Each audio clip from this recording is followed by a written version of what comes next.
Welcome to the Kottke Ride Home for Thursday, August 20th, 2020. I'm Jackson Bird.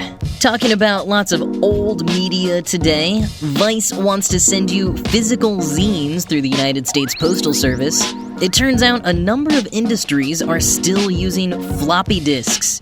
A new online database 50 years in the making and created by Julia Child's former neighbor. And some crop art celebrating vice presidential nominee Kamala Harris. Here are some of the cool things from the news today.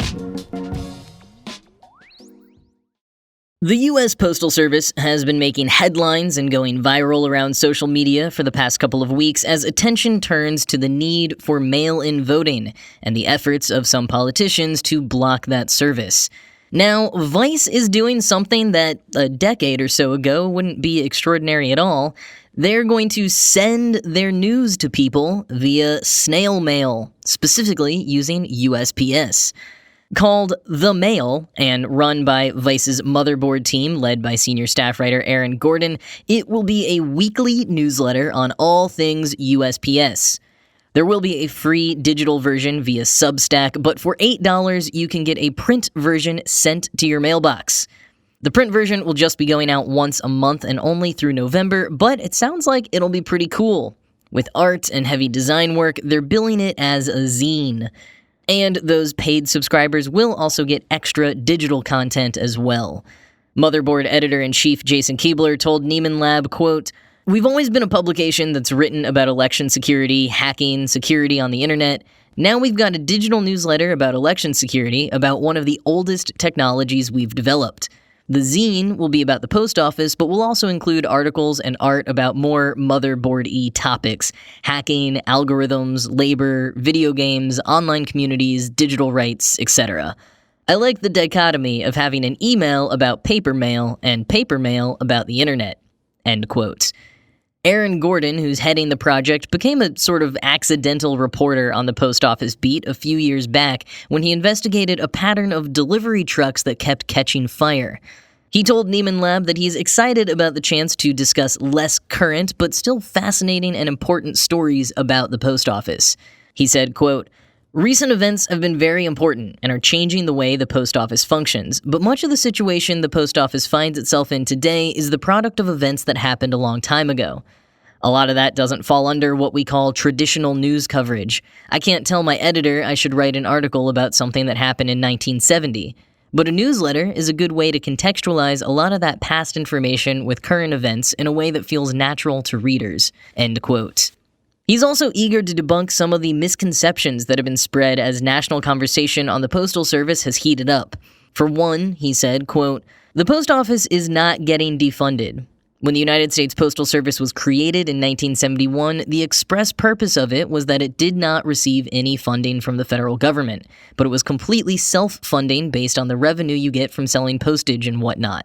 The idea that Trump is defunding the post office just isn't accurate. He's trying to block the stimulus funding, which is a totally different dynamic." End quote. So, interesting history, factoids, and art about the post office, plus a little myth-busting and context around what's happening now. If that sounds like your kind of thing, check out the link in the show notes to subscribe. Personally, I think it's pretty awesome to see a media outlet decide to make a return to print, even if it is a temporary zine and not a full print issue.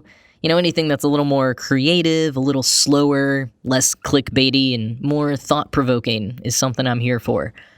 And also, on the topic of the post office, I was reminded by Stephen Colbert's Late Show earlier this week about the 1997 post-apocalyptic Kevin Costner film, The Postman. It totally bombed in theaters, but it kind of seems more relevant than ever now. So, if you're looking for a movie to watch this weekend and you're into being horrified but don't care if the movie is, actually good, maybe cue that one up. Well, speaking of older media and technology, apparently the Boeing 747 still uses floppy disks. This finding comes from a video tour of a British Airways 747 by cybersecurity firm Pen Test Partners that was displayed at the hacker conference DEF CON. British Airways recently retired its 747 fleet, which is how the firm was able to get this kind of usually exclusive access. The biggest takeaway from the tour for many, however, was the 3.5-inch floppy drive. And as a reminder for the young or forgetful, a 3.5-inch floppy disk can only hold about 1.44 megabytes. That's less than one MP3 of an average-length song. Quoting Gizmodo, "Apparently, the drive is the 747's navigation database loader and needs to be updated every 28 days. As in, some poor engineer has to visit 747-400 and manually deliver updates, or the planes wouldn't be able to fly." And it's not just the 747s. Per The Verge, the majority of Boeing 737s are also updated via floppy disks. Operators of these planes, according to a 2014 Aviation Today report, have binders full of floppy disks for all the avionics that they may need. That includes important information like airports, runways, flight paths, and waypoints used by pilots to make flight plans. It also sounds horribly inefficient, as while some systems may only require one floppy disk of updates, others could require as many as 8 floppy disks. End quote. Now, the 747 did debut in 1988, so being designed originally with a floppy disk drive makes perfect sense, but it is surprising they've never upgraded. Although, it turns out that a number of industries still use floppy disks or have only recently started to phase them out. According to Digital Trends, machines like ones used for embroidery, some medical equipment, ATMs, and yes, aviation hardware, all frequently still rely on floppy disks because the machinery was built to last for decades and is extremely expensive to replace. In fact, until just last year, the U.S. Department of Defense was using 8-inch floppy disks for the nuclear weapons system. Yeah, 747s using floppy disks doesn't sound so bad after hearing that. But while it may seem inefficient or outdated to the point of dangerous, Gizmodo points out that it actually could be safer. Quote, "Modern isn't always better. The Boeing 737 MAX, for instance, featured advanced software systems, but glitches resulted in 2 horrific crashes that killed 346 passengers, leading Boeing to halt production on the line at the end of last year. Yet another software issue with the 737 MAX was found in February, and after more than a year of the planes being grounded, Boeing just restarted production in May. Conversely, while the Boeing 747-400 is no longer in production, only 2 have ever been involved in passenger deaths over 8.42 million flights, per airsafe.com," end quote. And Digital Trends concurred in their assessment of the Department of Defense. Quote, "One of the biggest advantages of keeping the system in place, outside of the decades of means testing that it has undergone, is the fact that it's far removed from modern computing. The reliance on old-fashioned floppies means there's no need for an internet connection, and that narrows the possibility of cyber assault considerably," end quote. So, alright, we can still roll our eyes at the vaporwave bands who tried starting a floppy disk label, but turns out some of these industries clinging to the floppy disk actually kind of have a good reason for it.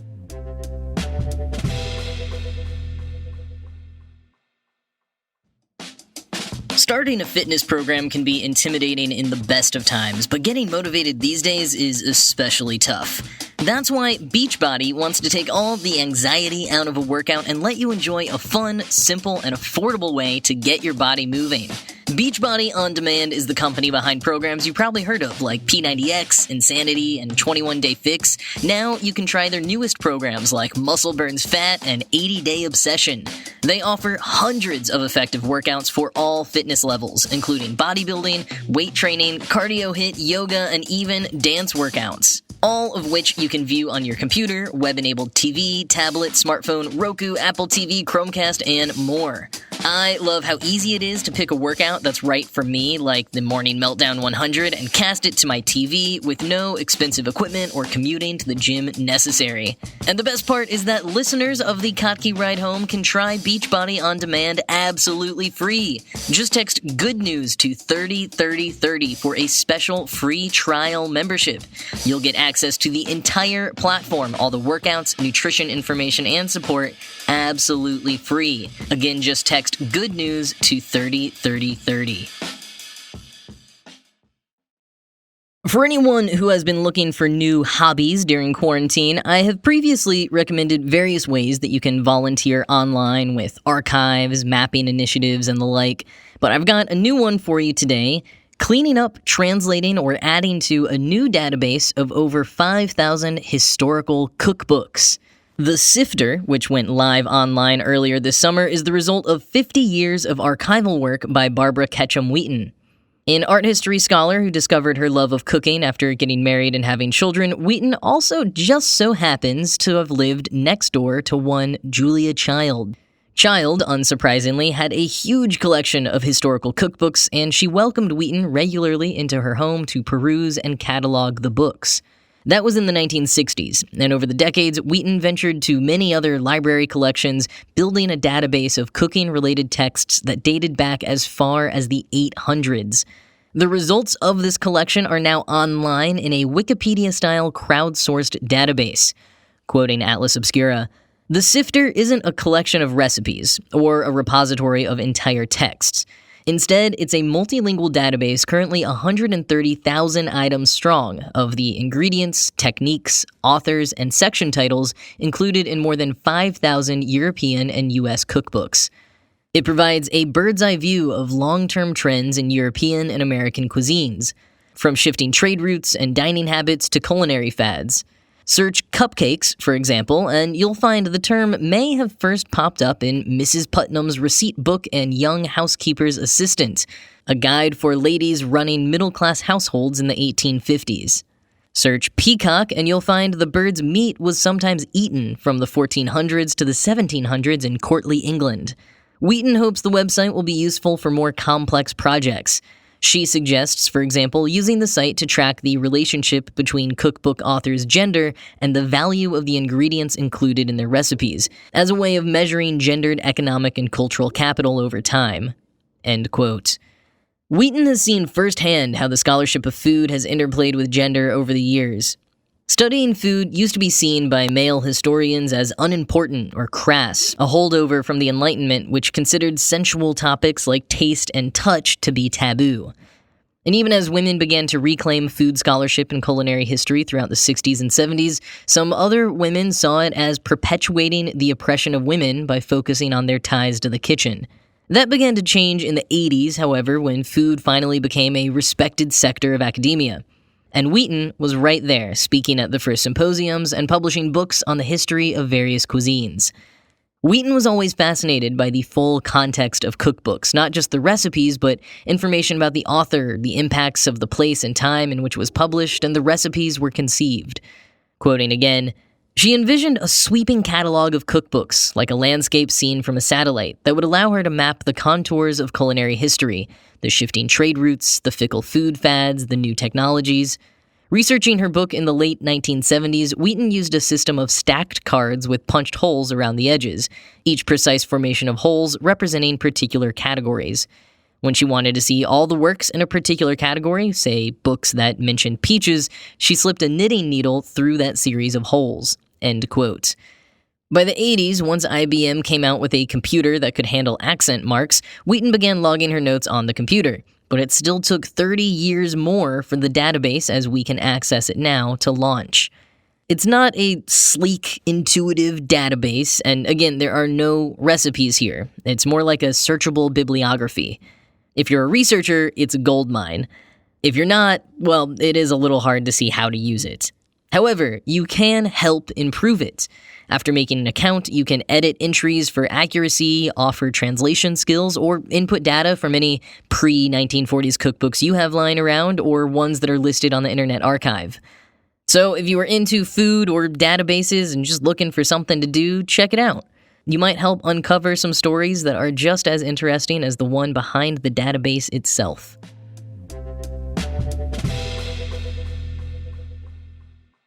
Something remarkable has been mowed into a crop field in Kansas. It's not a mysterious crop circle, it's a portrait of vice presidential nominee Kamala Harris. That's pretty well done, too. But that's no surprise when you find out who was behind it: renowned crop artist Stan Hurd. Hurd has been a prominent land artist for decades, working primarily in his adopted hometown of Lawrence, Kansas. Over the years, he's created portraits of people like Kiowa Indian Chief Satanta and recreations of Van Gogh paintings, all planted, mowed, weed-whacked, and occasionally burned by Hurd himself. His profile rose a bit in 2011 when an indie film called Earthwork premiered that dramatized the true story of a piece that Hurd made called Countryside, which he made in a New York City lot owned at the time by Donald Trump. More recently, Hurd made headlines for his tribute to the frontline crop art that he dedicated to healthcare workers in April. And despite being 70 years old this year, Hurd shows no intentions of stopping his massive land artworks. If anything, they seem to be getting more relevant and nationally recognized.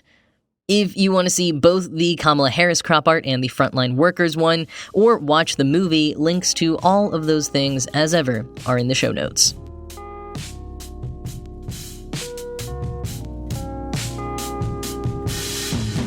That is all for today. The Kottke Ride Home was produced by Ride Home Media and Kottke.org. I am Jackson Bird, and I am off to go bid on some floppy disk drives on eBay. I hope you all have a good rest of your day, and I will talk to you tomorrow.